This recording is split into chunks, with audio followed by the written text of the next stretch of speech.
गोर लगै छी सब कोई के। हम किरण निधि एकटा सामा के गीत सुनू। जँ नीक लागत तऽ लाइक कमेंट शेयर और सब्सक्राइब जरूर करे जाब आ अपन आशीर्वाद जरूर दे जाब। तो सुनू ई गीत।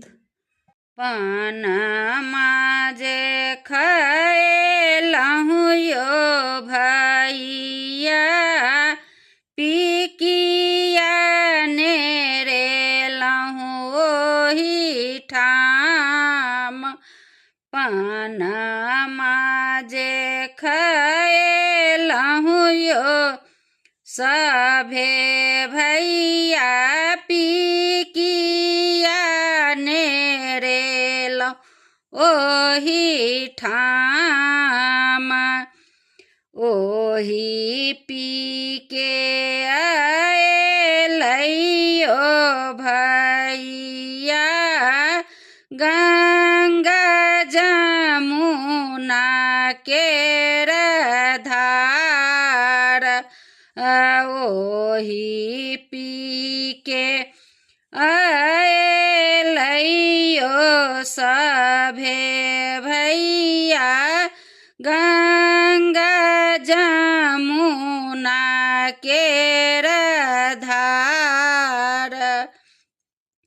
ओही पार भैया से सभे भैया छतबा नेने हे ठाढ़।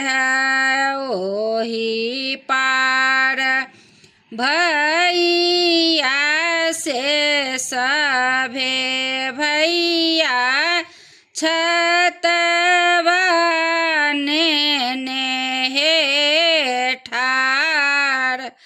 अही पार बहिनों से सभे बहिनों करुणा केने हे ठाढ़।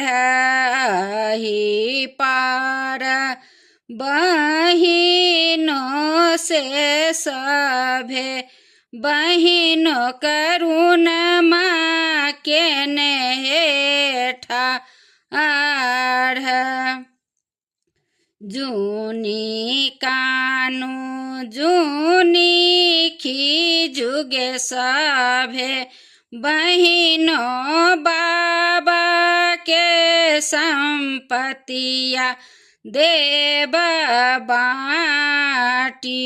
जूनी कानू जूनी खीजुगे सभे बहिनों बाबा के संपतिया देव बाटी।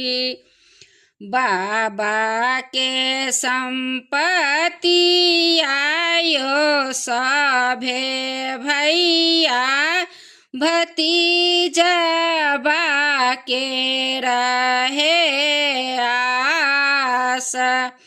बाबा के संपतिया यो सभे भैया भतीजबा के रहे आस।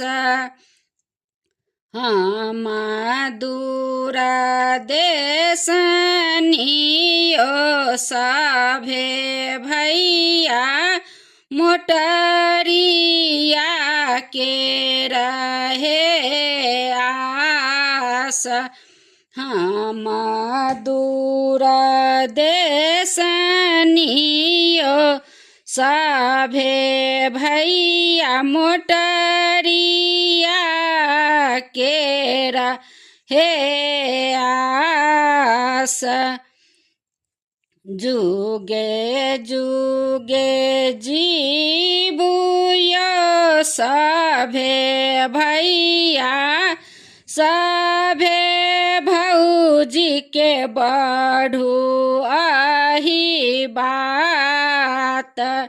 जुगे जुगे जीबुयो सभे भैया सभे जी के बढ़ू अही बात अही सबसे पूरा तैयो सभे भैया सभे बहिन केर आस अही सबसे पूरा तैयो सभे भैया सभे बहिन केर आस।